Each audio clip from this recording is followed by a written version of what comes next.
صحابہ اور حضور نے فرمایا کہ اگر وہ لوگ گوہ کے بل میں بھی اگر گئے ہوں گے تو تم بھی اس کے بل میں ضرور داخل ہونے کی کوشش کرو گے. صحابہ نے پوچھا الیہود والنصارى قالوا یا رسول اللہ الیہود والنصارى.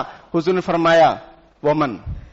صحابہ نے پوچھا وہ یہود و نصارہ ہیں؟ حضور نے فرمایا ان کے علاوہ کون ہے؟ ارے بھائی غیر المغضوب علیہم ولا الضالین سورہ فاتحہ میں ہم لوگ پڑھ رہے ہیں کہ اے اللہ ہمیں سیدھے راستے پر چلا، صراط مستقیم پر چلا. اور صراط مستقیم کس کا راستہ ہے؟ من النبیین، نبیوں کا راستہ ہے جن پر انعام ہوا ہے، نبیوں کا راستہ ہے، صحابہ کرام کا راستہ ہے، صدیقین، شہداء، صالحین، نیک لوگ، بزرگوں، اولیاء اللہ کا راستہ ہے، ائمہ مجتہدین کا راستہ ہے.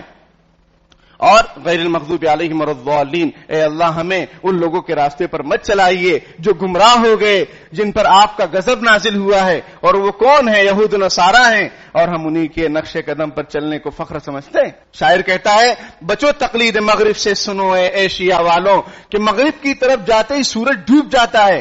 جو ویسٹرن کلچر کو اپناتا ہے اپنے گھر میں، اسکول میں، کالج میں، کہیں پر بھی، وہ تباہی کے دہانے پر ہیں. آپ اندازہ لگائیے، آپ دیکھیے.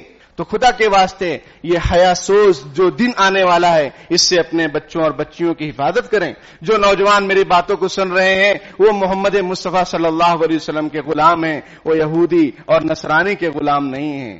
اور جو خواتین، جو بچیاں میری آواز کو سن رہی ہیں وہ غور کریں، وہ فاطمہ اور عائشہ رضی اللہ عنہما کی بیٹی ہیں، حضرت خدیجہ کی بیٹی ہیں، وہ کسی فاحشہ اور متفحشہ کی بیٹیاں نہیں ہیں. اللہ پاک کہنے سننے سے زیادہ عمل کی توفیق عطا فرمائے.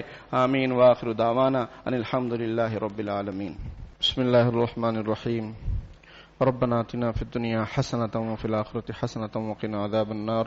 اللهم صل على سيدنا محمد وعلى آل سيدنا مولانا محمد وبارك وسلم. يا ربنا لك الحمد كما ينبغي لجلال وجهك وعظيم سلطانك. رب اغفر وارحم وانت خیر الراحمین. پیارے اللہ ہم ظاہر میں آپ کے بندے، حقیقت میں نہایت گندے ہیں. پیارے اللہ ہمارے دلوں کی گندگی کو دور فرما دیجئے، ہمیں بندگی کا سلیقہ عطا فرما دیجئے، شرمندگی والے کاموں سے ہماری حفاظت فرما دیجئے. پیارے اللہ حیا کے ختم ہو جانے سے ہماری حفاظت فرما لیجئے، ایمان کے ختم ہو جانے سے ہماری حفاظت فرما دیجئے. ایمان اور حیا ملنے کے بعد بے حیائی اور ضلالت اور گمراہی سے ہماری حفاظت فرما لیجئے. پیارے اللہ ہمارے نسلوں کی جان، مال، عزت، آبرو، ایمان اور حیا کی حفاظت فرما لیجئے، عصمت کی حفاظت فرما لیجئے.